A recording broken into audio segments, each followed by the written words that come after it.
Hi, my name's Rachel. I am the owner of Daughter of a Shepherd. We are a small yarn company based in Banbury, just north of Oxford. We launched back in 2016, so it's our 5th birthday this year.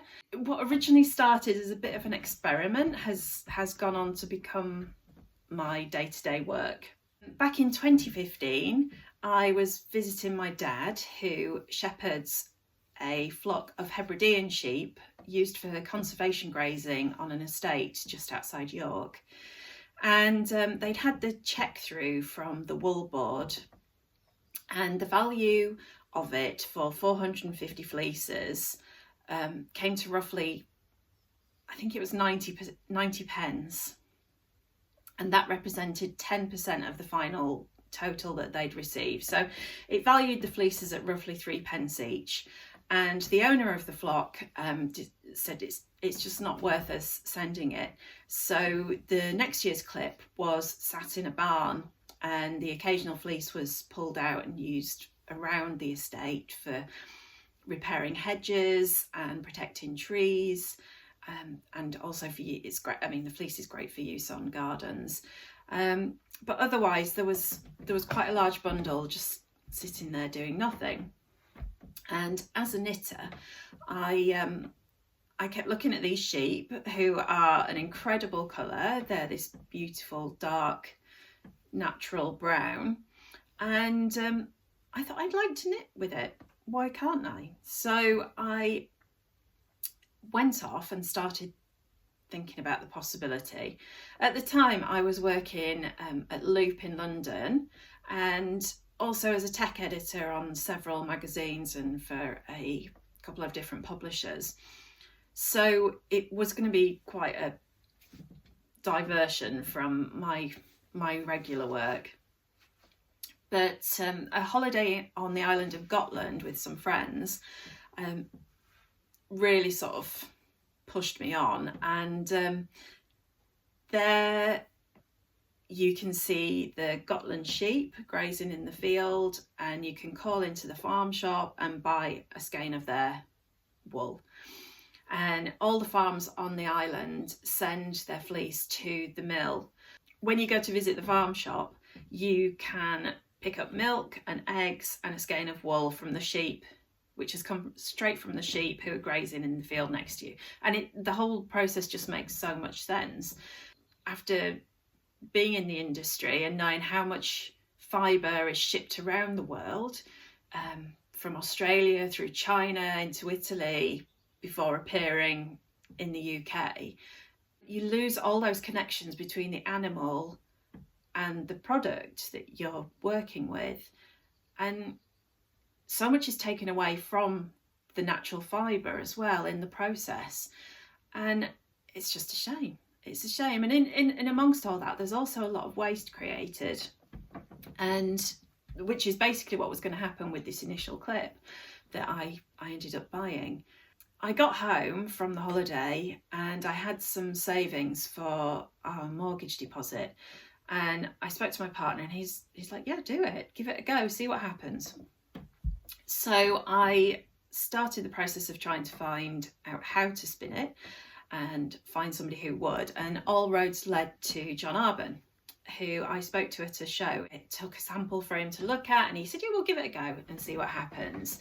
So the clip was sent for washing and then down to the mill in Devon.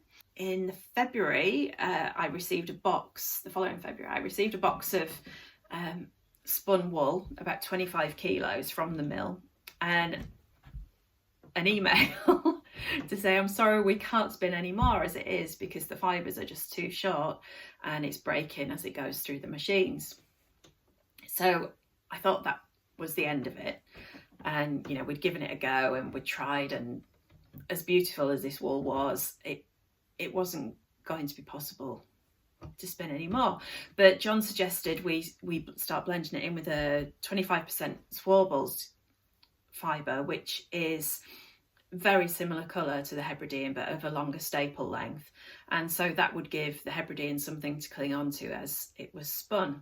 And the yarn that you might now know as Heritage is the Hebridean and Swarbles blend. It's very beautiful, it's very dark. It smells ever so slightly of sheep and the field, and I still love it as much now as I did back then. I need to be reminded of that every now and again. It means a lot to me. It was a lot of work. It was very exciting.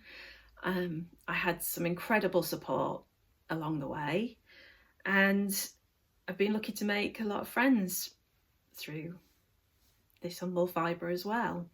After launching the yarn, it was supposed to just be a one-off run, but I was already in too deep, and I knew that wasn't going to be the end. And so we continued, and I launched, after launching this as a DK weight, we then added a 4-ply to the range. And given my history in tech editing, I then started to work on a book with various different people who'd been in some way involved in the original project. So they may not all be names that are familiar to you, but each and every one had a very important role in the beginnings of the company. So the lovely people at John Arbon have asked me a few random questions. So I'll answer them because it's quite nice to chat like that. What do I get up to at work? All manner of things. I do everything from sourcing the fleece from different farms, collecting it, sorting it, transporting it, labelling it, marketing it, selling it, shipping it. I literally go from the sheep to the final package for the customer. I learn a lot along the way as well. It's really important to be that close to your product, I think.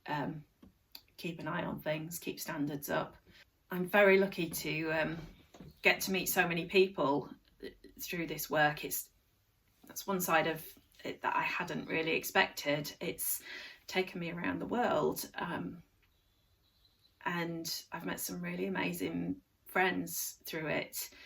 What do I get up to when I'm not at work? So we have a dog, Dee Dee, who you might see on our social media feed. She does appear quite often.